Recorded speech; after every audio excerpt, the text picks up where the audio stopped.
an unconstitutional hoax.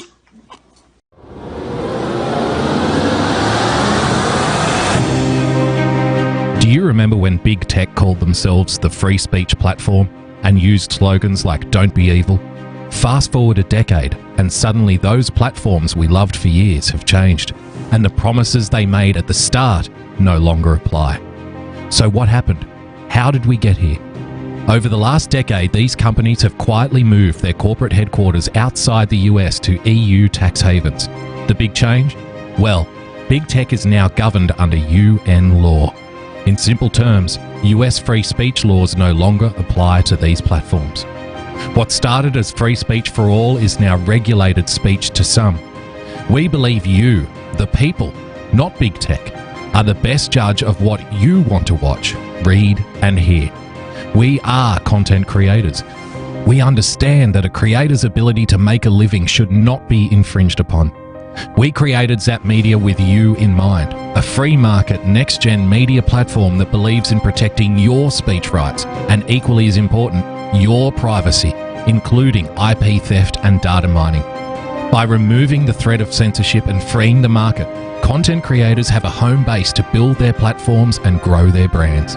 The Zap Media community are brand ambassadors, coalescing behind publishers, subscribers, and advertisers alike.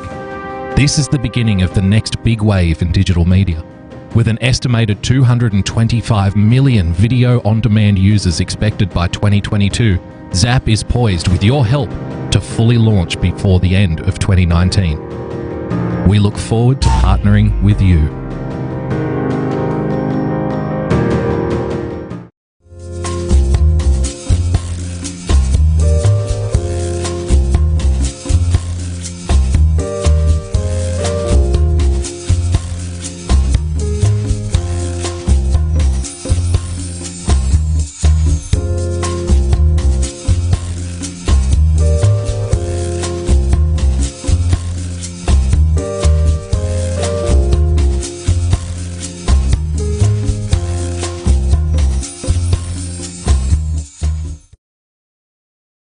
Aloha and welcome to Trust and Verify, the only show where the hosts constantly tell you, don't fucking trust me, you idiot, verify it. We got a great show planned for you today. In order to get to it, though, I got to first introduce my friend, my partner, my co-host, Boogie Bumper. Boogie, what's going on, brother? I understand there was a little bit of earth moving down that way. Yeah, the ground was a-shaking, James. The ground was a-shaking. I had chili over the weekend. I didn't know it was international news, though. Apparently it was. But yeah, a couple of people have reached out and said, oh, the earthquake. Understand the earthquake happened on the west coast of Australia, and I live on the east coast of Australia. And even though it is an island, it's also a continent. So it's the equivalent of being the difference between LA and New York. So we didn't feel a damn thing over here. And to hell with those west coasters anyway. Stuff them, because they're a little bit kooky. They're a little bit strange over there. It's actually, Perth is actually the most isolated state capital in the entire world. Did you know that? No, I didn't know that. So Perth is the capital of Western Australia, the state of Western Australia, because if you think about it, it's only ocean on the other side, and there's only desert to the east side of it. So it's the most isolated capital city in the world, and anybody who's been to Perth will know that you can walk around there for a few minutes and you're overwhelmed with the sense that, wow, these people really are living on their own out here. This is very strange stuff. No, but doing well. Had a fantastic week. Yes, James, it's the only show where we tell you don't trust us, verify it. And it's the only show where we will be giving a live running impression of immigrants with tuberculosis as we cough and splutter our way through this. Like, see right there? See what he did? There you go, right there. There it is. There it is. Oh, my God. I believe they call that a reenactment, James, in the biz. Yeah. A reenactment. So we're both trying to stave off flu-like symptoms, but we will get through this nonetheless, because there are some things that need to be said. Would you, before we get to our main topic, James, which is why you're racist for supporting Donald Trump and why everyone is a racist for supporting him, I do have a couple of things that I want to tick off along the way. So if we kick it off with this, James, and if I could get your comment here. Trump admin officials defend ICE raids but remain mum on the details, James. Trump administration officials on Sunday defended the need for planned immigration raids expected to take place in 10 cities across the country, even as they remain tight-lipped about the details on the widespread action. Because what you want, really, ideally, is the head of the immigration department coming out and, you know, hand delivering a letter to people saying that they're about to be deported. Yep. You know, what you want to do is like just print everybody's details. You want to dox everyone, basically. Yep. Okay, here's where all the illegals live. This is where we're coming to a town near you. So if you could just in an orderly fashion pack up your suitcase, bring it to the curb, you know, an unmarked black van will be around to pick you up anytime now. So if you could just wait out the front, that would be ideal. Ken Cuccinelli, James, acting director of U.S. Customs and Immigration Services, said on Sunday's CNN's State of the Union that he would not divulge any operational details of the immigration and customs enforcement raids, additionally choosing not to answer a question about whether immigrant families will be separated. Because what we really want, James, is to lock children up in adult prisons, right? Yeah. I mean, this would be the ideal scenario, surely. I mean, 4 and 5 and 6-year-olds. Maybe this is the kind of policy that we should have for all prisoners. I mean, if you're a single mother and you rob a bank, then surely your child should be locked up with you, because it would be wrong to separate you, right? Maybe we can have, you know, brand new prison facilities with changing rooms and, you know, free nappies for the inmates. The kids could grow up in prison like Bane from the Batman movie. And wouldn't that be more entertaining for all of us, really, if you think about it? Wouldn't that work out best for the children? Cuccinelli emphasized that the agency was prioritizing violent criminals as opposed to the undocumented immigration population in general. Can I just say, I find it staggering that, again, like I've said this before, I'll say it again, but I don't know, for you guys being Americans, maybe it's not as impactful as it is for me as a non-American, but I find it simply staggering that the most powerful country on earth that will send its own people to die in desert shitholes to defend the borders of other people, right? Yeah. To defend the borders of Iraq, defend the borders of Syria, defend the borders of Israel, right? All of this defending of borders around the world, and yet they have to make a distinction. The immigration department has to make a public distinction to avoid bad press and say, oh, no. If you're here illegally, that's okay. We're only going after the ones that commit crimes. It's amazing. Isn't it their job to go around and get the people who are there illegally, whether they've committed crimes or not? Yep. Haven't they all committed a crime just by walking over the border without the proper paperwork anyway? What am I missing here? Why is this racist? I don't get it. Why is it wrong? Please educate me, my progressive friend. It's wrong because these are the future Democrat voters. That's why it's wrong. That's why it's racist. That's completely why it's racist. If these people were voting Republican, these motherfuckers would be locked up in Mexico faster than you could say spit. I mean, look, we all know what they're trying to do. It's all politics 100% of the time. Tom Homan he did excellent both at the hearing, and he did an interview post hearing with Greg Jarrett on the Lou Dobbs program. He was filling in for Lou Dobbs. There was great interviews. We played them last night where, you know, he basically fried AOC and Jerry Garcia. I'm not sure if that's the same guy that owns the ice cream thing, but it's probably a different guy. But yeah, both of these fucking whack job lefties tried to play this politics game, and he's like, you guys are out of your minds. They broke the law. No, seeking asylum's not illegal. In order to seek asylum, they have to go to the port of entry, you dipshit. Like, and he cited the fucking statute. He cited the code 8 U.S. 1325. They fucking broke the law. Period. You guys are the ones in Congress. Fucking change the law. Quit fucking looking at us. So it was pretty good. Yeah, he really kicked their ass, and that's the bottom line. That's why you see today. I've already said this. I made the point on Twitter as well that today the whole reason that we're even talking about this Donald Trump tweet, where the whole left, all of the media, even Nancy Pelosi, they're all making up lies. They're literally telling you that the president said something he never said. At no point in any of his James. I feel it is my duty to let you in on one of the big things in radio and broadcasting generally. That's called the tease, James. We're going to tease that up. That's later in the show. We're getting to that later in the show. Right now, I want to stick with why enforcing your immigration law is racist and wrong. And I want to preface that, or I want to buttress that with this little video I saw. Kirsten Powers, have you heard of her? Yeah. No relation to Austin. No relation to Austin, you'll be pleased to know. She's not nearly as hairy. She had this to say. Sorry? She's not nearly as hairy. No, she's not. Not even nearly as attractive as Austin Powers. Yeah, baby. Let's check out Kirsten Powers. Yeah, I mean, this is incredibly inhumane, and it was inhumane when Barack Obama did it. I mean, I see a lot of Republicans bringing it up, saying, "Oh, well, Barack Obama deported all these people," and yes, he did, and that's why the Hispanic community called him the deporter in chief, and we're very critical of her. I mean, of him, and I think that the problem with this. That's a Freudian slip for the ages, isn't it? That one just got through, didn't it?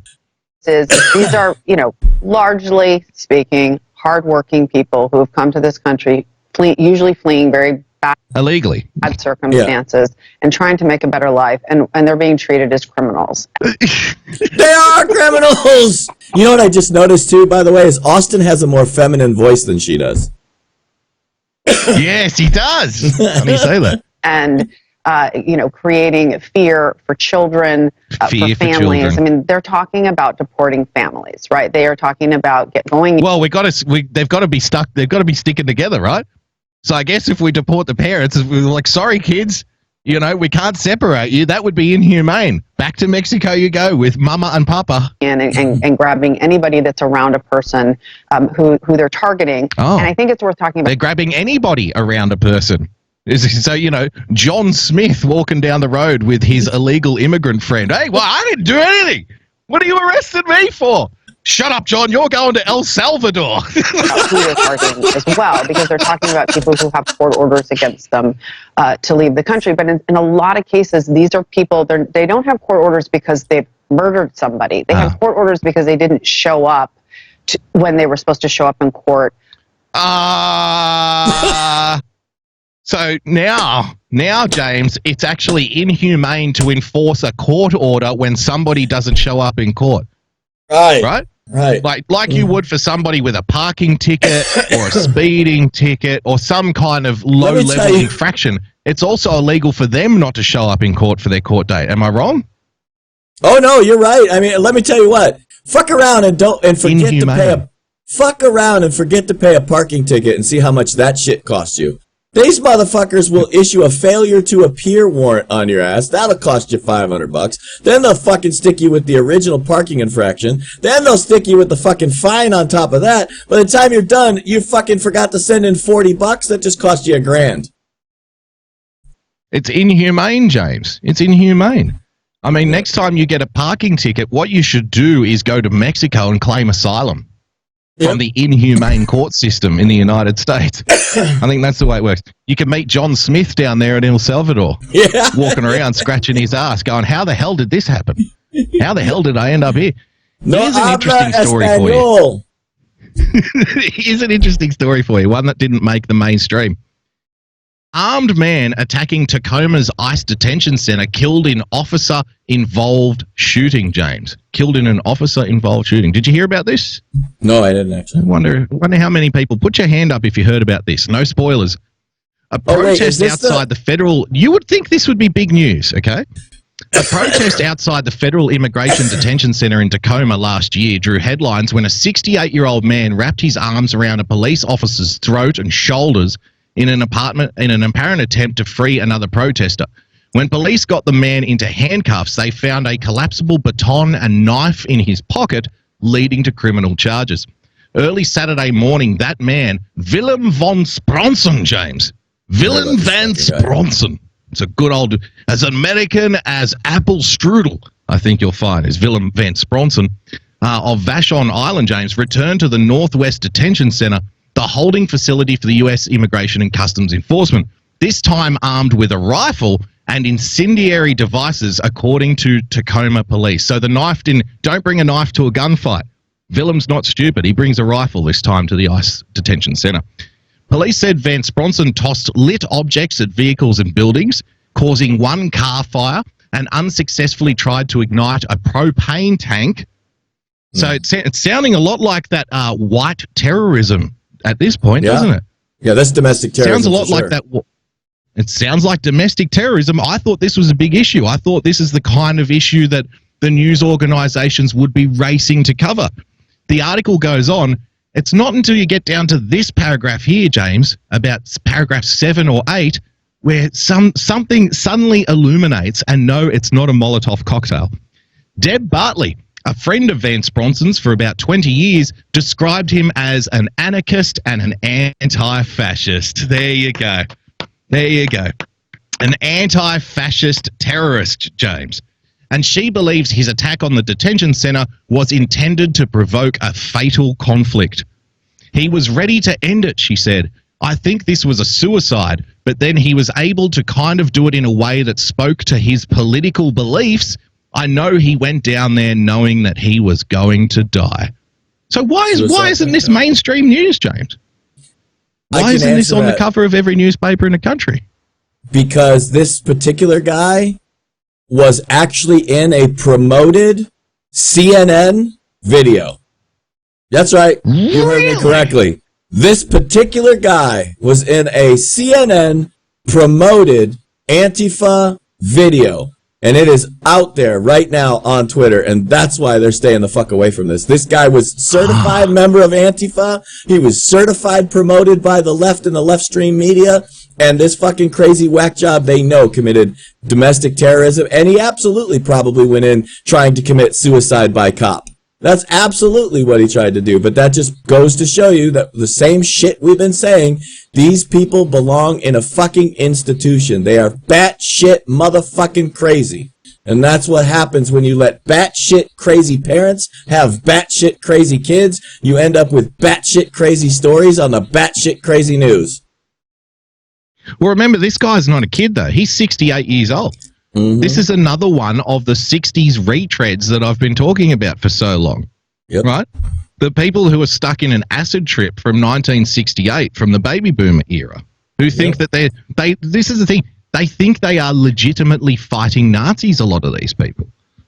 They legitimately think that they're fighting the fascist state, James. I think we call that delusions of grandeur. I think that's what that is. Delusions of grandeur.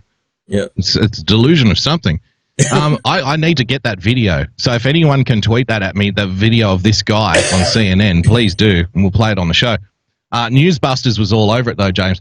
NBC, CBS ignore Antifa attempting to burn down migrant detention centre. ABC barely notices. And so this was the 17 seconds that ABC News on Good Morning America dedicated to this act of domestic terrorism perpetrated by a white guy, James. Any other day, this would be the running story all day. But we got 17 seconds on ABC. Let's have a look. Let's see how they describe it, shall we? Following protests at a Tacoma migrant detention center, police shot and killed a man armed with a rifle. Officers say he tried to use devices to set fire to the building and cars. I don't know what his motivation was or why anyone would try to set a concrete building on fire. We don't know what his motivations were, James. We've got no idea. It's just a big mystery. I love how they said he tried to start cars on fire while they showed a burned out hulk of a fucking car. That's not attempt. He accomplished that shit, dumbass. Yeah, he did pretty well by the looks of it. Yeah. Looks like he knew right what he was doing. Yeah. I wonder how many of these kinds of incidents are going to continue to go on unreported. I mean, they basically got dragged kicking and screaming after the Portland riots, James, to report on Andy No, what is he? A gay Asian news reporter who he's not incendiary. He just goes around. He films all of this stuff. He documents it, right? He was put in hospital with a brain hemorrhage. There was a couple of guys there that were hit over the head with crowbars or tire irons or something like that. This guy tried to set fire to a detention center. He took his rifle. He was setting off bombs. Okay. What happens when the first death happens? Is that going to be the moment collectively when everybody snaps out of it, do you think? Or is that just going to encourage like copycats? And is it going to escalate? Do you see any trapdoor here? Do you see any escape hatch for this escalation in violence and rhetoric? No. Because we need one. No, I really don't. I mean, look, the right has been trying for 3 years to avoid fucking shooting in the streets. We really have. We've been trying to avoid it. Like, at this point, the only thing these people are going to listen to is they all need to get seriously their asses kicked or seriously put in jail. But nobody's taking them seriously. You got the mayor in fucking Oregon being criminally complicit in allowing them to terrorize the citizens of Portland. You have the mayor, the sheriff, you have the governor threatening Republicans with the state troopers. You have the same 60s crazy whack job liberals that were blowing up fucking laboratories on Kent State University are the ones that are now in charge of those particular lefty governments, and they're inciting the young retard idiots to fucking believe their bullshit rhetoric, and they won't back down. They just think they're right. There's an idiot comedian today that I fucking went after because this is a guy who's a comedian that literally he doesn't understand that he's like got this cognitive dissonance in his brain, that what he's seeing is racist is because he's fucking racist. He's literally the color thing in his brain is causing him to read words that don't even exist. The words aren't even there, but they see them. Somehow they see these magic words. It's the same thing here. These guys see these magic visions of somehow we're a bunch of racist Nazis, even though our entire collective of people is made up of every single race, color, creed, nationality, size, male, female, even, believe it or not, some of those crazy people that believe that they're a fucking symbol like Prince. Those people are still supporting Donald Trump. And yet, these fucking whack jobs on the left don't realize that they are the fascists. They are the Nazis attempting to get their way by force. It's the very definition of fascism. Well, I can offer you a little bit of hope, James. Was that comedian, is that the guy from the Food Network you were talking about? Yes. Ah, right. Obviously an authority on race relations and political issues. Well, I mean, this guy's not long for a job, though, because let's be honest here, if you cook food from an ethnic background other than your own, this is now called cultural appropriation and must be done away with. Heaven forfend if that guy should ever try to open a burrito van in Portland. Well, he would be kicked to death in the street because he's a racist, right? But the thing I liked about that, because I followed that conversation a little bit earlier today, the thing I liked about that was he said that everyone needs to be offended by this. Everyone should be offended. And so here we have again the dual thought patterns of the modern day progressive, James. That being, it's wrong for white people to try and tell people of other color and other experience how they should feel, unless, of course, you're telling them about racists. And then you can absolutely tell them how they should feel. And that's not racist at all. You see, it's racist to tell black people that it's wrong to not get offended by racism. And it's not racism to tell people that they should be offended by racism. Can you follow at home? Are you following at home? We call that idiot bingo. If you're following at home, you should have a whole row by now. I want to give you a little bit of uplifting news, James. Uplifting news. I had this for later on in the show, but let's bring it up. Since you brought it up, people seeing racism where there ought not be. I found this in Slate today. Look at this. Now, a moment of self-reflection, ladies and gentlemen, for our progressive comrades. The latest study on trigger warnings finally convinced me they're not worth it. All it took was another study, James. All the evidence suggests they don't help and might actually hurt, which means we need to devote more attention to better forms of mental health care. Yes! The good people at Slate. Congratulations. Can we give them a tip of the hat? Well done, Slate. What a moment. What a moment. Trigger warnings just don't help. Peyton Jones, a clinical psychology doctoral student at Harvard, tweeted alongside a preprint of his new paper. He further explained that the paper actually suggests that trigger warnings might even be harmful. You don't say. You don't say. You know, it's only been myself and the other collection of xenophobic, homophobic, hate-filled, racist, ranting bigots that have been saying for the longest time, if you put people's psyche in bubble wrap, especially in a place of learning like a university, then you are doing these people a great disservice, because you are not allowing them to emotionally prepare for the ups and downs which are naturally going to follow out there in the real world, where people don't have the safety of trigger warnings and professors who kick people out for wearing MAGA hats, you see. So you need to be able to prepare these students for life outside the classroom. When I saw the tweet, my gut reaction was that Jones was wrong. It just felt wrong, James. It just felt wrong. My feels felt wrong. Exactly. I have been for trigger warnings even before the year of the trigger warning, which according to Slate was 2013. Did you know about that? We're now appropriating the Chinese calendar, by the way. It was no longer the year of the goat or whatever it was. No, it was the year of the trigger warning. My apologies to all the goat owners out there. Sorry if we offended you. Opponents of trigger warnings tend to argue that they are unnecessary concession that only serves to further coddle already sheltered college students. I figure they may be a good way to help people with mental injuries, such as post-traumatic stress disorder, stay safer as they move around the world. The same way that a person with a broken leg uses crutches, except that's not the same, is it? It's not the same. You say a trigger warning, if a crutch was like a trigger warning, then that would mean the entirety of society, instead of you using a crutch, carrying you on their back. That would be the equivalent.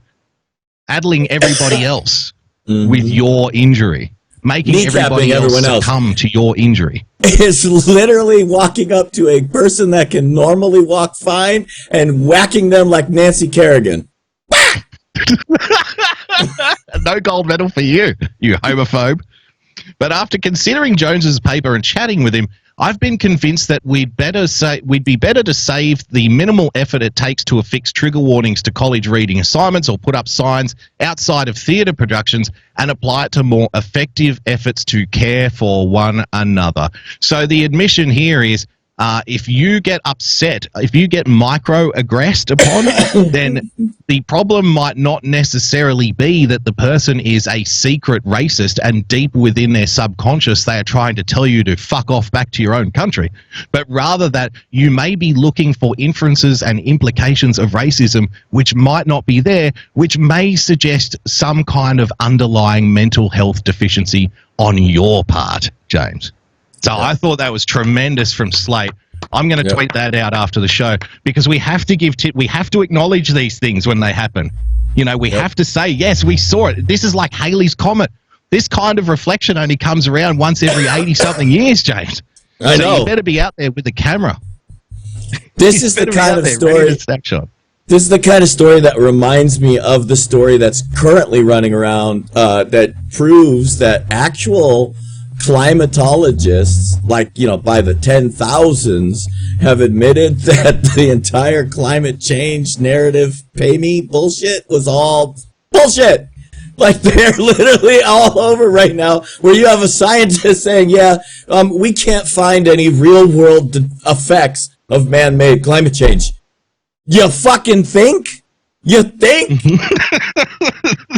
We've been fucking telling. It's fucking shocking. I know. I mean, let's see. We're using the chemical compounds found on Earth, and it's staying on Earth, so it's not changing the Earth. I mean, to me, that just seems like common motherfucking sense. So, good on them that they're actually getting the news out there, and good on them that they're actually coming to some realizations that they've been sold lies. But that's the only change that's going to happen. The walk away, Blexit, God bless them. These are the only kind of movements that actually have a real world effect right now on the planet. Because if a lefty listens to me, the best case scenario is they're just going to go commit suicide, because they're damn sure not going to change their mind, right? But when a lefty hears someone from Walkaway or Blexit, that gives them a shot to say, hey, there's somebody just like me that just made the switch, and I need to understand why. And in the course of that pursuit of understanding why, that's what will open their eyes. The same thing that happened to Brandon Straka, same thing that happened to David Harris Jr.,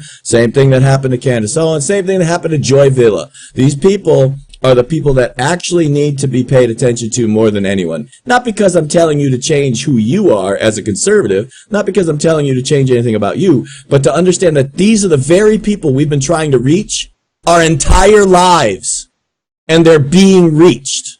So now those are the front lines of helping people to understand that if you don't start figuring out how the real world works, you're going to be left behind or just be batshit crazy for the rest of your life.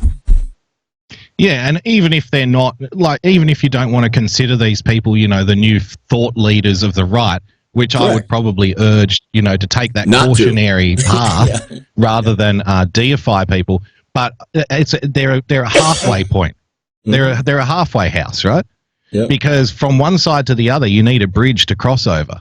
And if somebody can be the gateway drug to another, you know, another view on the world, another view on politics, another perception of how things should be in the West, then we should be absolutely promoting the gateway drug to get people over to the other side. And as you know, the Candace Owens and whatnot might not be the end point. It might be the beginning of the end, so to speak. James, I want to show you this. We've been talking a lot about internet freedom, especially on my show, and somebody in the chat said, just on the climate change topic, that the former founder of the Weather Channel said it's all BS. He's not the only one. The founder of Greenpeace also said it was all BS. Yep. Yes, the guy who would get in a little life raft and zoot around oil tankers back in the 70s came out and said, well, it all turned into money and it all turned political. And interestingly, I don't know how many people have seen this, and the guy's name escapes me, an Irish documentarian about 10 years ago, maybe 15 years ago, did a tremendous documentary called Not Evil, Just Wrong, in regards to the climate change, an Irish guy. And of course, he was lambasted for it at the time. But in that documentary, James, he interviews professional activists who live in multi-million-dollar mansions, who get on private jets to go to little towns in Africa and stop coal mines from being started. And the people in these little African towns are begging the coal mining companies to open a mine so they can pay for basic food, basic water, electricity, so they can get their little local economies going. The white, privileged, 60-year-old plus activists, professional activists, fly in on their private jet, say no, no, no, they campaign against the coal mine, and then they fly back out and go back to their mansion. And this guy is actually... They're so tone deaf that he's giving the documentary maker a guided tour of his private yacht. He's like, it's a tremendous yacht, you know. Yeah, we're being told, I think the name you're looking for is Phelim McAleer. Does that sound right? Yes, that sounds about right. Yep, it's a good Celtic name, James. It's a good Celtic name. You need to be drunk in Dublin to pronounce it properly, I think you'll find. Got you. So we've been talking about internet freedom. McAleer. Sorry. Follow McLean. Follow McLean, the little green man. Parties face crack up, James, as outsiders wield social media against the establishment. What the hell do you think we've been talking about for the last 2 years? Washington. On the night that he conceded defeat in 1992 after the most successful independent presidential campaign of the last century, Ross Perot made it clear that he was not done shaking up the established order. Believed me, he declared, the system needs some shocks. And many would argue that in 2016, the shock that was promised back in 92 by Ross Perot was finally delivered. So perhaps it was only fitting that on the same week that Mr. Perot died, nearly 27 years later, and if I can, James, just a salacious plug for my own show, The Daily Boogie, look for the episode RIPRP, where we go over Ross Perot's influence in modern politics. Later, the two major political parties were being rattled by the aftershocks of the earthquake that is his campaign represented. President Trump was busy quarreling with former Speaker Paul Ryan, while the current Speaker, Nancy Pelosi, was bickering with first-year House Democrats. In both cases, those who represented the institutional order, Mr. Ryan and Ms. Pelosi, found themselves at odds with rabble-rousers within their own parties, agitating for change from outside the traditional system through the power of social media. I've said it before and I'll say it again. AOC took the Donald Trump blueprint and applied it to her own techniques. She magnified it. Arguably, she improved it, or at least the people behind her magnified it and improved it. This was not a week that showcased the competition between the parties, but within them. The stress fractures that Mr. Perot identified a generation ago are tearing at the foundations of the Republican and Democratic parties, James. This really is a crack-up, said Rahm Emanuel, the guy who's evil but not stupid, I would say. That's the best way to describe Rahm Emanuel, I think. Evil but not dumb. The Democratic former Chicago mayor, congressman, and White House chief of staff usually fights are Democrats versus Republicans, one end of Pennsylvania Avenue versus the other, or left versus the right. Today's squabbles are internal between establishment versus the people that are storming the barricades. These people know exactly what is happening, James. Yep. Listen to that language. Listen to the language. People are using social media to storm the barricades of the establishment in politics. Holy shit. A reminder, this is the New York Times, by the way. This is the New York Times saying this. Mr. Emanuel saw up close Mr. Perot's campaign in 92 as an aide to Bill Clinton, and today he identifies that moment as, quote, the beginning point of the crack-up of the parties. In the years since, the Bushes and Clintons have given way to Twitter-armed outsiders like Mr. Trump and Representative Alexandria Ocasio-Cortez of New York, otherwise known as the Crying Game, James, and the squad of her fellow Democratic insurgents in Congress. The difference is that Mr. Trump successfully staged a hostile takeover of the Republican Party in 2016 and has since brought much of its old establishment to heel. What an admission from the New York Times. Tremendous admission from the New York Times. Yep. Driving the likes of Mr. Ryan out the door or into hiding. This is actually a promo piece for Donald Trump, if you think about it, from the New York Times. Hell yes! I fucking love it. They think that people are going to read this and go, "Oh my God, this is awful." I'm ready to fucking. I'm ready to get a fucking subscription. Are you kidding? It's the New York Times. I'm like, fuck yeah! I want to sign me up. Ms. Ocasio-Cortez and her compatriots have not taken over the Democratic Party, but they are driving the conversation within it to a degree that first few-year House members have ever done, thanks to their online armies of like-minded disruptors tired of what they see as the corrupt status quo. Something that we have said on this show since the very first episode of the show, James. Just like there was a civil war within the Republican Party between, what you want to call it, the new right, the Tea Partiers, the Libertarians, etc., etc., etc., there is also a civil war going on within the Democrat Party, and we have yet to see it really erupt, although it did start to lava did start to trickle out this week, didn't it? Just started to see the cracks in the surface of the earth on planet Democrat. Mr. Trump's dust-up with Mr. Ryan this week originated with the publication of American Carnage, a new book on the Republican Civil War by Tim Alberta, the chief political correspondent for Politico magazine. In the book, Mr. Ryan, who stepped down as Speaker in January, described his frustrations trying to deal with Mr. Trump, who he said didn't know anything about government. As Mr. Ryan put it, I wanted to scold him all the time. Mr. Trump, let's get down here to the real thing.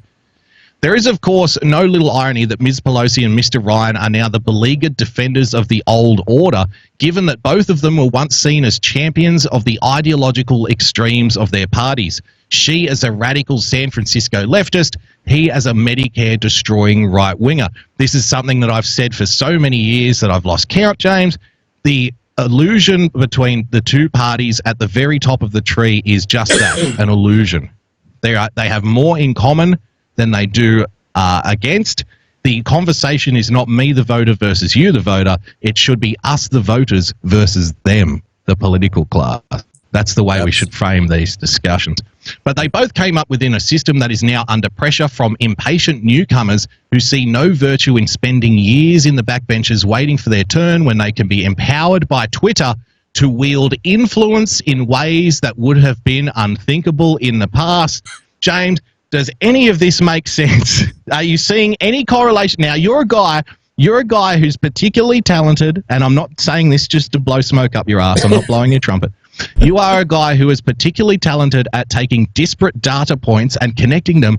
Now, do you see any connection whatsoever between the likes of the New York Times going into bat for the established political order and then saying impatient newcomers, perhaps, what was the term Rahm Emanuel used? Was it the ravenous hordes breaking down the barricades or something? Right. Whatever the storming the barricades. Yep, using social media and Twitter to wield influence in ways that could have been unthinkable in the past. Wielding influence. Do you see any connection between all of this and what's happening in social media currently, or am I just a right-wing conspiracy theorist, as Mr. Dustin or Dustin would say? Are you kidding? That's crazy. I can't believe you had that thought, Boogie. Who would have ever thought that? But absolutely today, Twitter has declared its affiliation, and you're not going to believe what they did. Twitter today declared they stand with AOC. They stand with Rashida Tlaib. Yes, because if you look into the data points, if you look into what they're doing, what they're saying, and how it's going, they have chosen the Rat Pack. Exactly. Big Blue gives you some credit there. They've chosen to support the Rat Pack today against the establishment. Twitter has declared war against the establishment politicians, and I fucking love it. Because you think Nancy's going to take that shit lying down? Shit, no. Nancy knows where the fucking game is. The establishment right now is shitting their pants because they're seeing it now that Trump supporters are not going away. We're not backing down. We're here to take our government back. And now they see that Twitter and other social media platforms are going to side with the Rat Pack against them. Watch for some serious shit to go down in the Democrat Party within the next month. I give it probably actually more like a week. But I'm telling you, if you look at the data, you can see what Twitter's doing. Twitter is, if you look at Donald Trump's tweets, all of the numbers are like the same, right? They're like saying, look, nothing's changing, nothing's changing. But today, over the outrage tweets, you've got a poll that comes out today that says AOC's approval rating of her own people is like 6%. Rashida Tlaib's is like 29%. But suddenly today, they make up an outrage tweet and they get over 200,000 likes on it when none of their other tweets have ever done that well. None of them. You've never seen it.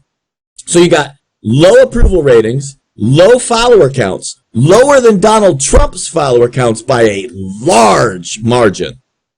And yet his tweets only get 80,000 likes and their tweets suddenly get over 200,000 likes. You see what's going on.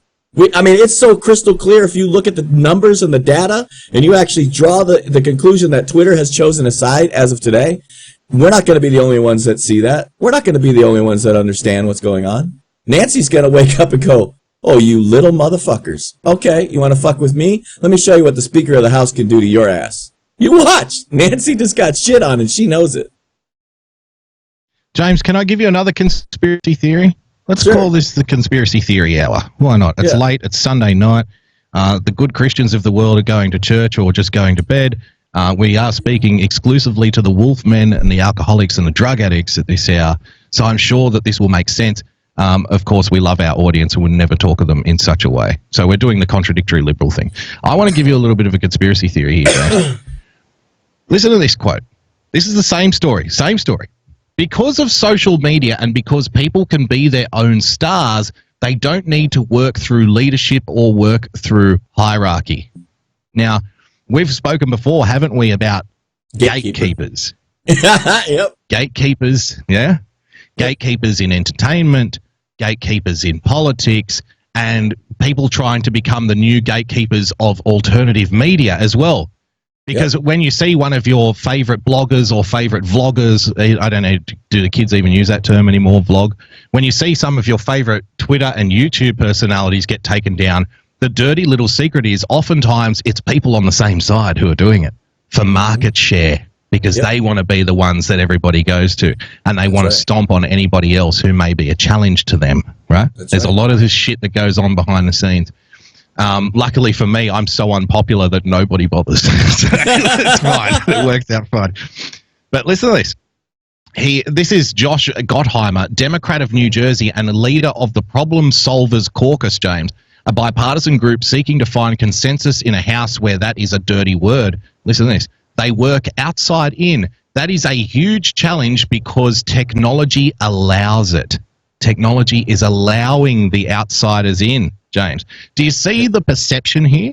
It's not an embracing of technology. It's not an embracing of giving a voice to the voiceless, if you want to use that kind of 1960s prose. It's not an embracing of the outsiders finally getting a chance to become their own stars and build something themselves. It's a fear. It comes from a place of fear. We can't control it. We can't be the gatekeepers. This is a problem. This is a challenge. We need to do something. I want to give you this from CNET today. Inside YouTube, leaders look for balance after scandals. James, remember, Rahm Emanuel, evil but not stupid, never let a good crisis go to waste. Neil Mohan, YouTube's chief product officer, is staring at a picture I've pulled up on my phone. It's my 5-year-old cousin with curly brown hair and a wide smile. He's big into zombies, a fascination that might be unusual for kids his age, and for a while he was obsessed with the Slender Man, an urban legend who stalks children. He found both on YouTube. When I saw him a few weeks ago, he was grumbling to his aunt about being relegated to watching YouTube Kids, a version of the Google-owned video app for children under 13. He wanted to watch the full-on video streaming service because that's where the zombies are, James. I tell this story to Mohan, YouTube's de facto number 2 executive, after CEO Susan Wojcicki, as we're discussing recent troubles at YouTube involving children on the platform, including pedophilia rings, as well as YouTube Kids, which has struggled to gain traction. We're sitting in his office at YouTube headquarters in San Bruno, California, about 15 miles south of San Francisco. I tell him I know the onus is on the parent, but YouTube knows there are children on its site who shouldn't be there. I ask Mohan, 45, to imagine my cousin is in his room and to explain to him why he shouldn't spend so much time watching YouTube. Now, the article, this is the interesting part here that I've highlighted. He's also factoring in the ill effects of YouTube's products, like how its automated recommendation engine could push, quote, James, extremist content or promote fake news during a crisis. That makes his job as much about safeguarding the world's largest video hosting platform as expanding it, thinking that they can, again, the logical fallacies at work here. We can safeguard it and expand it at the same time. No. See, when you're culling people, you're not expanding. You understand that, right? Like mathematically, it doesn't work that way. Whenever YouTube executives talk about the work of securing its services, they refer to it as responsibility. We have a responsibility, James. Susan has asked him to step up and take a major role in defining the work around responsibility. It is now an ongoing problem that is a stable part of his day-to-day and week-to-week job. He says, quote, a former executive says, quote, YouTube has an identity crisis that starts with product. It doesn't start with content. There you go. So the main thrust of this is actually that YouTube wants to turn itself into a streaming television service. So you wouldn't pick it up from, I've highlighted a couple of paragraphs that I found interesting pertaining to this conversation that we're having from the last article, right?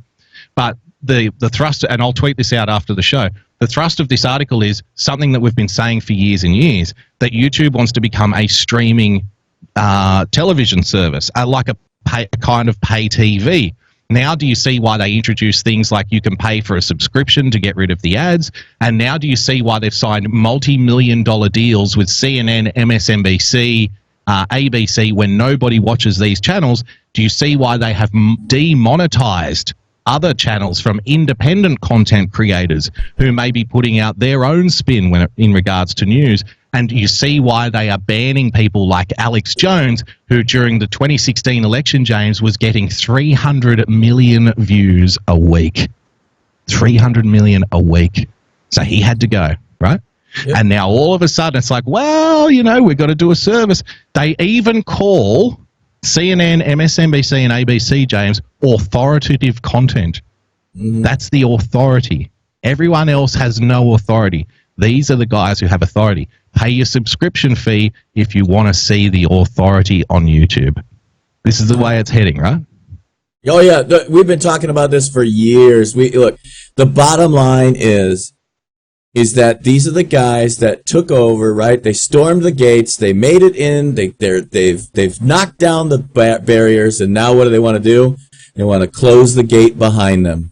We've been talking about this forever, that this is what these guys want to do, right? The whole point of them wasn't ever to do what they set out. They set their standard mission. It was to take over. It was to take over and replace Fox News, ABC, NBC, all traditional means of television. Look, I literally, no bullshit, had this concept 25, 30 years ago. Like, it was a long time ago. I said the future is going to be internet cable company. That's the future. You could tell that was the future 25, 30 years ago, especially someone like me that was in technology. So when you know that, and you're just a nobody, you know that the players knew that. The problem is that what rich people tend to do is try to protect theirs instead of try to figure out how to go get to the next step, right? So they get into a protectionist mindset. And that's what happened to all of the traditional means of communication, is they tried to just hold what was theirs against the onslaught of the new technology without embracing it. So what happened to the new guys? The new guys were able to come in and they were able to do what we call asymmetrical warfare and beat them in guerrilla games to take over the market share. Now that they got the market share, now they morph their forces into what? A more traditional force that takes over and replaces what was already there. This stuff is simple to see when you start understanding what the goal is, what they're trying to do. And me personally, we're going to do the same thing to them, right? Except for we're never going to give in. We're never going to give up, and we're always going to fight for the freedom of America. We're always going to fight for the freedom of the world, for the individual, for the single person, because that's what the right thing to do is. These guys have forgotten that. But yeah, they want to go into a streaming service. That's exactly all they want to do. They just want to replace your television, but it's all about your mind. Every single bit of it, everything you read in that article, all of it is about controlling your mind and your mindset and you being the consumer. That all you're there to do is to work for them. You're a slave. That's what they want. It's the slavery mindset. It's the slavery design, that you are there as a consumer and nothing more. They don't give a shit about you having your own thoughts. They want you to be enslaved to their thoughts, and that's why they need to control the media, just like they've always done with television. How many of you grew up and you know your parents told you, quit watching that shit, you'll rot your brain? Every fucking parent that I know was told their kids, don't watch that shit. What did we just read? We just read an article where a parent has a 5-year-old that has his own device that can watch whatever the fuck he wants on YouTube. What happened to the parents saying, quit watching that shit, you'll rot your brain? That's the real issue here. We go right back to parenting. So forget about it being the parent's responsibility. How about understanding and recognizing that the media devices are specifically there to control your brain? And again, don't forget, in that article that we read from the New York Times, James, they acknowledge that social media, and YouTube falls into that category, okay? They acknowledge that social media is giving a platform for outsiders to be disruptors to the established order of things. They are fearful of this because they know that they are losing their grip on control. And then at that point, you have two options. You can either embrace it or double down. And people don't invest billions and billions and billions and billions of dollars into technology just to see somebody else use it against them. They're not going to allow that to happen. Now, it's going to be a fight and they might not win, but they're definitely not going to just roll over and say, all right, you guys win, have at it. We tried our best. Everybody go home. Who wants pizza? That's not going to happen. They are also not going to stop. They are also not going to stop trying. And as we've seen many times in the past with various companies, James, they will burn their financial interests to the ground in order to prevent somebody else from hijacking it. It is a scorched earth policy. And we are talking now about companies that are so big that no entity on planet Earth, be it a company or an empire, has ever been as rich and powerful as these companies, like the Googles and the Facebooks. No country has ever had 2 billion residents, James. Right. So that's what we're dealing with here. Let's get to the price of fish very quickly to wrap the show up. The unmistakable ugliness of Trump urging brown-skinned congresswomen to go back to their countries. James, is that what he said? that what he said? You damn brown skinners, why don't you go back? I don't recall reading All you brownies go back. All you brownies go back. And the yellows, you better be on notice. Oh, shit. I pushed the wrong button. That's my bad. No, easy there. Usually you're 5 seconds late, not 10 minutes early. It's a welcome change, but we need to work on our timing. Here's the trick, James. Here's the rub. His tweet suggested his American-born critics are foreigners, and it wasn't subtle. The good old suggestion, James. The suggestion, the implication, the inference. But we've already done the story about why microaggressions are no longer useful and may show some kind of inherent mental health problem. So, we've got to move on from this stuff, right? The President of the United States on Sunday argued some women in Congress to go back to the countries from which they came. The problem, beyond the nasty historical overtones of such a sentiment, what the hell does that mean? What is a historical overtone of a sentiment, James? Can you explain that to me? No. I mean, did he post it with a little Confederate flag, perhaps? Was that part of it? Because actually, it was the Northerners who wanted the Africans to go back to their countries. The Southerners actually wanted to keep the Africans where they were. Just for accuracy purposes. Is that 3 or 4 women about... He just got that. He just got that one. Is that 3 or 4 women about whom he appeared to be talking were born in the United States, James? Trump's tweets on these kinds of things are often somewhat carefully crafted. There's very precise language being used here.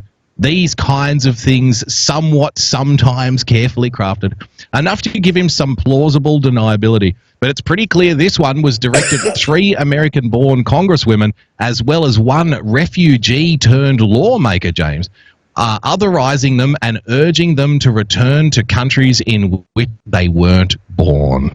So I just want to let you know that the racism bug is catching on. Not being racist is so 2016. Racism is in. It's trendy again. Alexandria Ocasio-Cortez is right. Speaker Nancy Pelosi has a women of color problem. This is USA Today, known right-wing conspiracy website, James.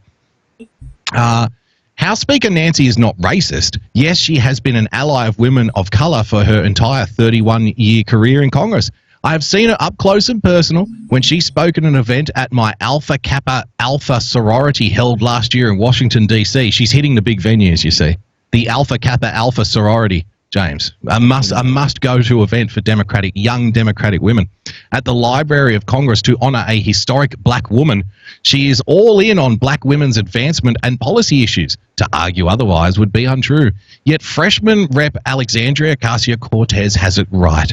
Speaker Pelosi is old guard. She does not like her new high-profile women of color members nipping at her heels. She paid her dues. She worked her way up through the male-dominated congressional system for decades to become the nation's first female Speaker of the House.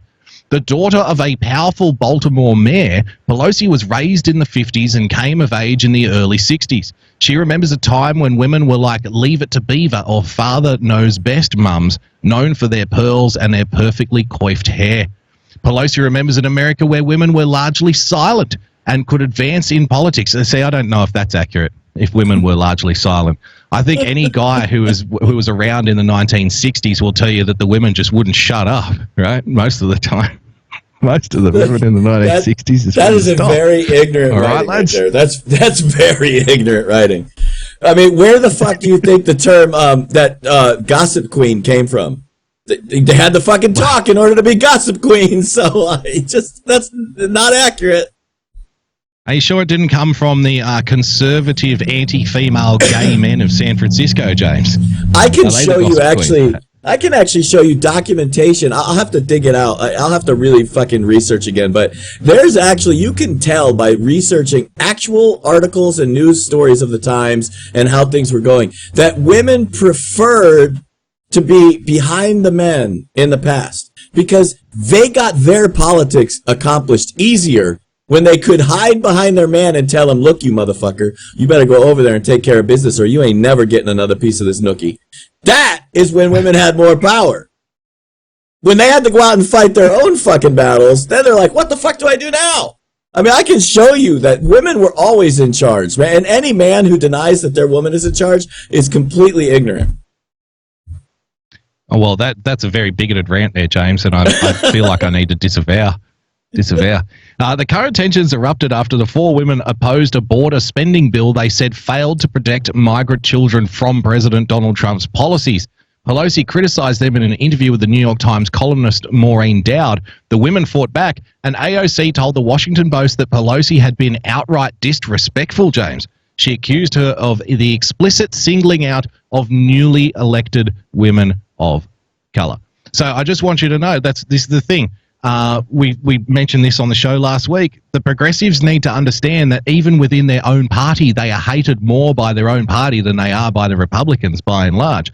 But again, it speaks to that earlier article, doesn't it? About the outsiders coming in and disrupting the internal order.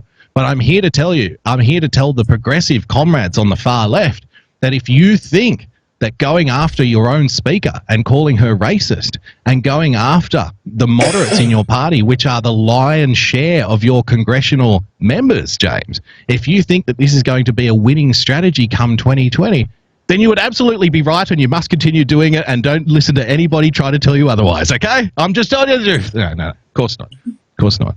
This is failure waiting to happen. One more on the race, James. Beto O'Rourke's ancestors were slaveholders.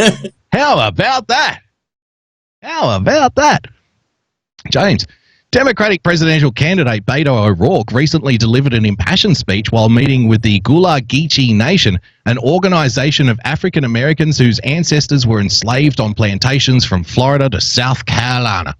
The speech in Beaufort followed one attendee's question about whether O'Rourke supports reparations, the idea of compensation for the descendants of slaves. Yes, he answered. Now, I want you to listen to this. We must repair this country from its very founding, kidnapping people from West Africa, bringing them into bondage to literally build the wealth of the United States, and not allowing African Americans to share in the fruits of their ancestors' labor. O'Rourke said, adding, "Today, white America does not know this story." He said, "Through telling, learning, and sharing this American story with everyone, that's when reparations will come." O'Rourke is listed as a member on Ancestry.com, where abundant documentation exists of his and his wife's Amy's ancestors' slave owning and their support for the Confederacy.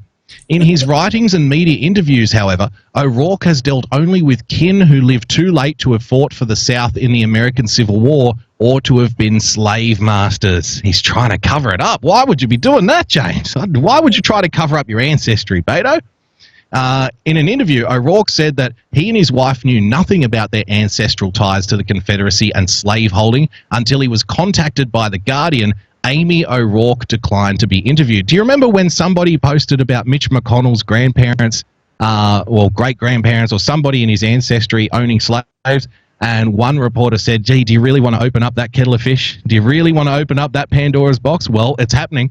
It's happening. O'Rourke often talks about the Irish immigrant roots of his father, the late Patrick Francis O'Rourke. One of Pat's great-grandfathers, Bernard O'Rourke, immigrated from Ireland, apparently in the 1860s. He lived in the Midwest, worked on the railroads, and had no connection with the antebellum South. O'Rourke has also acknowledged his wealth immigrant great-grandmother, who arrived in the United States in the early 20th century. But one of his grandmothers, James, Mildred Jasper O'Rourke, came from an old Southern family. Her great-grandfather, Andrew Cowan Jasper, lived in Kentucky in the early 19th century. The federal slave census of 1850 lists him as owning two young women, one 22 years old and the other 17. Census enumerators during the period recorded owners' names, but only the gender and ages of the enslaved people. Now, here's the rub. Here's the rub I want to show you. Now, O'Rourke said he was moved to learn of the two women whom Jasper enslaved. Amy and I sat down and talked through this, how Andrew was able, through his descendants, to pass on the benefits of owning other human beings, and ultimately I and my children are the beneficiaries of that. So, there you go.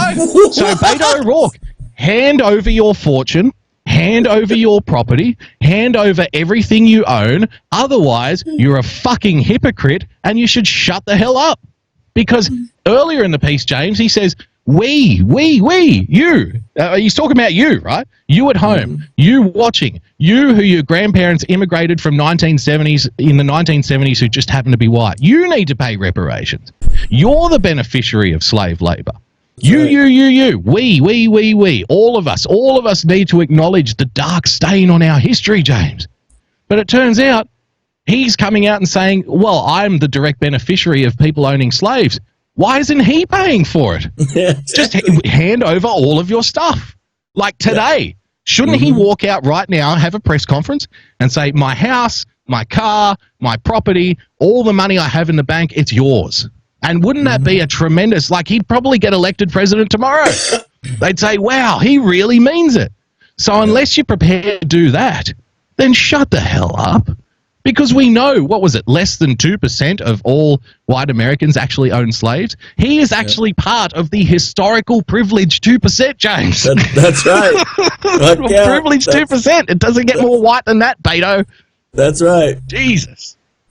It's incredible, isn't it? How they always want us to share in their complicity. They always want us to share in what they got wrong. Oh, it's incredible. Great story. Yeah, it's projection. It's projection at its finest, James. Absolutely. Projection. It always is. It always is. And, the champions of reparations, the champions of equality so often are the ones, the privileged ones whose, great-granddaddy was whipping people out in the cotton fields. This is why that's the darndest thing. It's always them that can hear the dog whistles. It's always them that can hear the racism. It's always them that can see the systemic suppression of other humans, is because they actually have experience with it. They're well trained. They're well trained. We can't fucking hear that shit because we have no experience with it. We're like, what? Wait, correct. I didn't hear a dog whistle. What the fuck is that? So that's why they always do this. Yep. There you go. James, now, are you ready? Are you ready? Yeah, I'm ready to push the button. Let's go.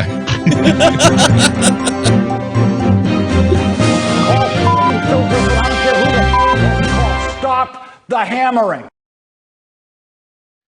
It's one of our personal favorites, James. I have not watched this yet. I haven't watched 1 second of it. I haven't watched 1 second of Bri. Actually, do we have Bri's little intro music here? I think we do. We gotta see if it works. The Weekly Stelter. There you go. With the steel drums, culturally appropriating the good people of Jamaica, which is also African American thanks to Kamala Harris. Let's check out what Brian Stelter's got to say. The information wars are raging, and real, reliable... There you go. There's the information war number 1. Make you reboot. Information is getting... Did Brian Stelter just refer to the info wars, James? Yeah, he did. He's trying to culturally appropriate Alex Jones. I think he's becoming a right-wing conspiracy theorist, James. The information wars are raging. Next thing he'll come out and say that there's no crisis on the southern border. And real, reliable information is getting lost in a blizzard of BS. Right. BS that's designed to deceive you. And most of the misinformation is... And Brian is going to be the good shepherd who walks you through this foggy, darkened, myopic, wonderland of BS and misinformation, James. He's going to put his arm around you. I just want to make a small point that's really important, I think, and it's only because I find it so fucking hysterical. We told everybody the first time President said, it's all bullshit. We said, see? He gets it. He talks like us, like normal Americans. Ever since they went nuts. Remember, Brian Stelter. Oh my God, the President of the United States. Are you kidding me? I can't believe he fucking said that. Right? Oh my God, he can't say that. Now, they learned. Why you think you start seeing Joaquin Castro? You see these people trying to say words that you can tell. Like, there's a couple of other people that do shows on the internet all over the place, right? You can tell that they don't cuss, but they're trying to do it for an effect. You can see it in their actions. Like, they come up to the word, and then their tongue just ties up, and they're like, BS, yes, BS. You know, this is what Brian Stelter's doing, what Joaquin Castro did, what's her name, Pocahontas, what she did. But they're trying to do it now because they understand that the American people are tired of their bullshit for real. We want authenticity. So now they're trying to fake authenticity. It's fucking priceless. I mean, he's talking about, all the BS out there. Look at the headline he's got up. How Russian trolls used meme warfare to divide America. So anybody who was posting a meme or a Pepe meme or a Trump meme or whatever during the 2016 election must have been a Russian troll, James, or at least inspired by a Russian troll. And these people have the audacity to come out and pretend to be the authority on the truth, James, and the authority on facts. James, last week we played clips of the mainstream press saying Kamala Harris is part Indian and part Jamaican is a racist lie. Remember that? Yes. This is a racist. They said it's disinformation. They said playing Hillary Clinton saying super predators, playing that clip is disinformation, even though it is an actual quote coming out of her mouth. The fact that you are playing it makes it disinformation. On video. Right? On video.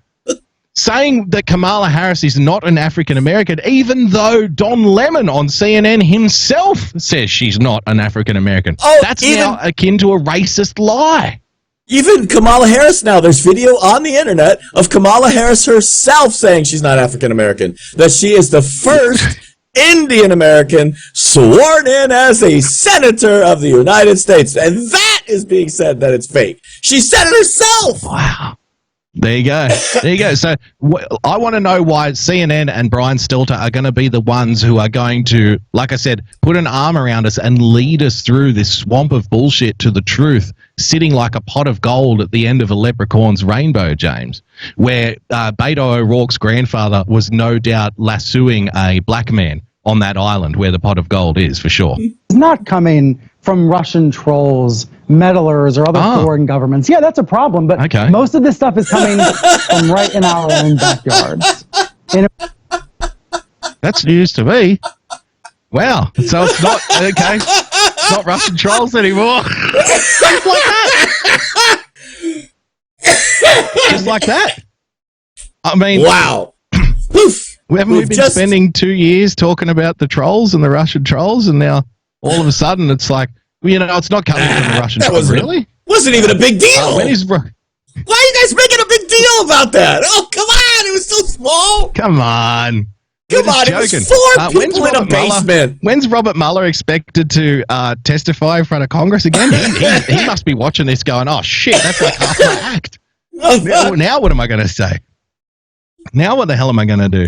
Remember, Brian Stelter was giving weekly updates on the Mueller report and all of the Russian troll activity, James, the Russian bots. Oh, you know what? It's not the Russian trolls. Oh, okay. Okay. Just like that. America, it is fellow Americans peddling smears and racism. In China, it's the Chinese government spewing propaganda. And in India, well, here's a quote from Facebook's former security chief saying, in India, the disinformation is being driven by India's political parties. All around the world, this is a growing problem. Hundreds of years. So, foreign meddling, just like that, in the space of 40 seconds of this clip on Brian Stelter's show, James, just like that, foreign meddling wasn't a problem anymore. You're the problem. It just vanished. Now the Americans are the problem. There's like a magic portal. Brian Stelter put in the key and poof. What are you guys talking about? Come on. You guys, there's only 4 guys in his basement. Wait. 2 years, Brian. 2 years you've been Russia. Suddenly it's like, what are you people crazy? Who fucking thought it was Russia? Not me. Nobody ever said anything about Russian bots. Nobody said anything about Russian trolls. You're crazy. You're crazy. And what did you say? Kamala Harris is half Indian and half Jamaican. What are you, some kind of racist? What are you pushing that lie for? God. Newspaper owners and pamphleteers were able to spread lies. The difference now is the speed and the reach and the allure of the internet. Hold on. Push that pause button. Rewind that like 30 seconds. Listen. He uses a key word here that you need to start really paying attention to. And you're not going to understand why maybe today, and I can't fully articulate it. He uses the word pamphleteer. This word is extremely important and tells you what the fuck the policy is that these guys are going to pursue. Let me explain. I am a pamphleteer. Boogie is a pamphleteer. You are the pamphleteers. We are the front lines. They're going to try to come after us, and he just gave you the fucking dog whistle right there. Listen to how he uses this word and pay attention. Pamphleteering is very important to our freedom, and that's who they're coming after. You and me. growing problem. Hundreds of years ago, newspaper owners and pamphleteers were able to spread lies. The difference now is the speed and the reach and the allure of the internet. Hundreds of years ago, James, just like the pamphleteers of the 1700s were able to spread lies through their propaganda networks in old England and old DC, now, thanks to the internet, the new pamphleteers, the meme makers, right? The trolls, James, the people pushing disinformation are able to spread their pamphlets like wildfire on a hot California afternoon. America exists because of the pamphleteer. Don't get that twisted. We exist because of the pamphleteer. In fact, of the age, Thomas Paine was the most famous pamphleteer of them all. I know that sounds crazy because that sounded like I just said the most famous musketeer of them all, or maybe even the most famous reindeer of them all, but Thomas Paine was the most famous pamphleteer of them all. Information is being weaponized. Attention is being hijacked. And all of us are really just starting to adapt. It was a lot easier. Attention is being hijacked. You're supposed to be looking at me. You're supposed to be paying attention to me, Brian Stelter on CNN. Don't pay attention to those pamphleteers on the internet. They're weaponizing information, James. Weaponizing isn't even a real word. I don't know how many. It fucking annoys me that people use this term weaponizing. And I say, oh, you mean using information? Because that's what you do with information. Information is essentially useless in a vacuum. It's all about how you use it. So if you have a particular fact about somebody, you could either bury it at the bottom of an op-ed piece on the third page of a local paper, which nobody will read, or you can make it the headline on the New York Times so everybody starts talking about it. That's called using information. This weaponizing of information stuff is utter claptrap. That's a propagandistic term in of itself, James. To say that all the information coming from your opponent is weaponized. That's propaganda against your opponent, against your opponent's information, right? And it gets people to instantaneously dismiss whatever they hear coming back at them. Here in these days than it is today. The world is very murky, but there is a dividing line. And Why is he holding his phone? Is he expecting a call? Is that unprofessional? You know, I gotta point something else out too, because this is why we can play Bri Bri and make so much fun of him and have a good time. Because if you look at this clip, now I want you to keep in mind, Brian Stelter has one of the largest newsroom budgets of any network on the planet. And Bri got 13,000 views and only 1.3 thousand likes on this fucking clip. So I just want to point out, that's fucking hilarious on its own, that someone like us on the little old Tav show gets 25, 30% of the business he gets with his fucking, craziness. I want us to keep it in mind in this entire program today. I think it's between the people who are trying to be constructive and careful, caring about truth, accountable to an editor or a boss or someone, versus people who are unaccountable. James O'Keefe is unaccountable to the truth, James. James O'Keefe is being irresponsible. Irresponsible. Do you see what's happening here? Remember the terms he used. Pamphleteers, weaponizing information. We're trying to be accountable and responsible, right? Destructive, caring only about destructive. I think that's Jim Hoff there. That is Jim Hoff. Yeah. The information. I like how they made him look like versus. I like how they made him look like the fucking head coach of a football team on the sidelines. This photo is actually taken 5 seconds before James O'Keefe dunked a barrel of Gatorade of Jim Hoff's head. You'll be pleased to know. But listen to what he's saying here. So he's saying CNN is trying to be constructive, and these people are trying to be destructive. They're trying to destroy things, right? Trying to destroy things. James, what have they been doing for the last 2.5 years? Being constructive, have they? Yeah. They've been trying to construct the demise of Donald Trump, and they were unsuccessful. That's what they're trying to construct. Being a very constructive criticism from the good people at CNN. Winning the information. I like to offer some constructive feedback. If Donald Trump could just be a little less like Adolf Hitler, maybe we wouldn't want to kill him. Okay, thank you. Thank you, Brian. The answer to the question is that's Jim Hoff from the Gateway Pundit. Sorry, that's Jim.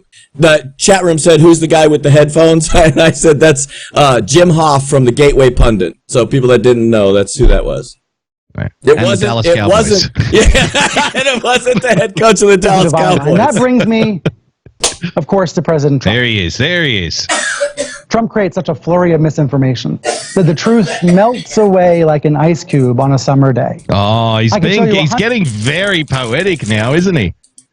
Donald Trump loses on facts like an ice cube melting away on a summer's day. What's the name of that famous poet? Is it Vanguard or something like that? This tells you where his he's an English major and he's Kurt Vonnegut. That's who he wants to be. That's his hero. I just figured it out. Kurt Vonnegut. Kurt Vonnegut. One from this week. Out of nowhere, Trump retweeted a really loyal Trump superfan who posted this the day after the Charlottesville riot. She wrote here, "These protests are not spontaneous. They're pre-manufactured by OFA." She means Obama. And then she linked to a Lou Dobbs segment from Fox Business. Oh, no, not a Lou Dobbs. Not Lou Dobbs. Lou Dobbs is the Antichrist. He's the Antichrist. I love how the meme here, and I want you to be clear about what a meme is that they still don't understand. But Brian is trying to set the meme that the president should not retweet anyone without knowing their entire Twitter history. It's not about liking just that one tweet anymore. Remember, if you retweet somebody, so if you all retweet me, you are responsible for everything I have ever said, including go fuck yourself, Brian. I just want to be clear, just so that now you know every time you retweet me, you might as well be taking out a neon billboard that says, Brian Stelter's a moron. That's what he's trying to do here. That's what he's trying to do. And they still can't figure out why we're kicking their ass. But this has always been the method. This has always been the methodology, James. Slowly but surely, they need to impress upon you an idea that every single thing that you read that doesn't agree with them is illegitimate, right? So any opinion that doesn't agree with the CNN line, it must be false and illegitimate and disinformation, because you'll try yourself. You try and send one of your progressive friends a link from Zero Hedge or Breitbart or something, and I'll say, I'm sending you this because of the direct quotes in this paragraph, which I cannot find on CNN and MSNBC. They won't even open the link. Oh, that's fake news. That's fake news. That's disinformation. Why don't you get a real source? A real source. So they need to create this environment where the only sources that are real are their sources. It is the echo chamber by force. They are trying to crowbar you into an echo chamber while you're clawing at the glass, desperately trying to get out of it. And every time you find a crack in the biodome of this disinformation network that goes from, corporate media on television to cable news to the internet to the newspapers, James, every time you find a crack, they come over and, wallpaper over it a big fat sticker of Brian Stelter's head looking back at you, saying, "Oh no, this is disinformation. This is disinformation. You can't get out here." Twitter user who spends all day sharing pro-Trump, anti-immigrant memes, picks up a Fox segment, uses it, to claim white supremacist violence. Pro-Trump memes, James. Disinformation. Yeah. So now it's he's talking about Paul Sperry, by the way. Paul Sperry, who's actually a respected scribe, if I'm not mistaken. Yeah. I don't know if Paul Sperry gets much wrong, to be fair to Paul. He generally does a pretty good job. Violence was actually Obama's fault, to take the heat off Trump. And the president retweeted it 2 years later, and no one even bat an eyelash. Because Trump says so much, and the web is so chaotic, and it's all so crazy that it's just background noise in this never-ending information battle. That's what I mean when I say there's... So he's acknowledging that it is an information battle. He's already used the term information war. Mind you, James, the guy who started the company literally called InfoWars 25 years ago, he gets everything wrong, and it's not a war, and it's not a battle. And there is no crisis at the southern border, too. And Russian bots didn't have anything to do with the 2016 election. Russian bots won the 2016 election, and there is a crisis at the southern border, and it's all Donald Trump's fault. And Kamala Harris isn't black. She's half Indian and half Jamaican. But she is black, and saying that she's half Indian and half Jamaican is wrong, James. That's wrong. And that's your hammering.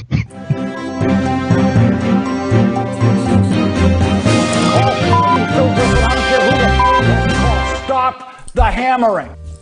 I just gotta say, well done to Boogie Bumper. That was the longest run-on sentence of information compacted into like 10 seconds. I could have never ever thought of anyone ever accomplishing that. Well done. That's about all the time we got for you today, everybody. If you want to follow him, you can follow him at Boogie Bumper. If you want to follow me, you can follow me at Real Person PLTCS. If you want to follow us, you can follow us at TAV Show. And you can always find all of our prior episodes on TAVshow.com. Everybody have a great and wonderful day.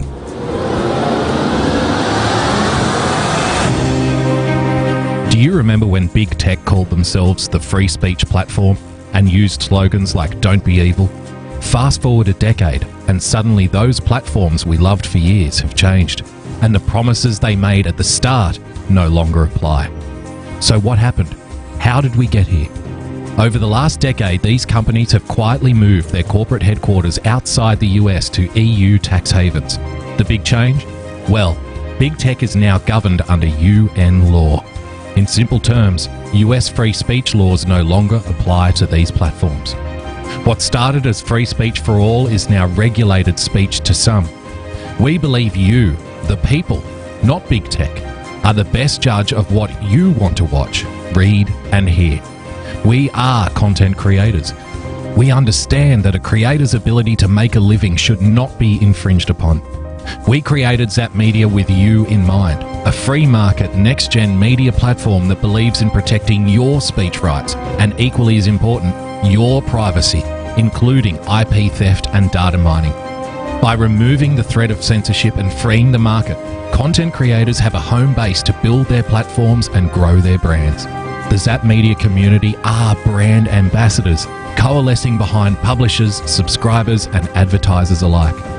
This is the beginning of the next big wave in digital media.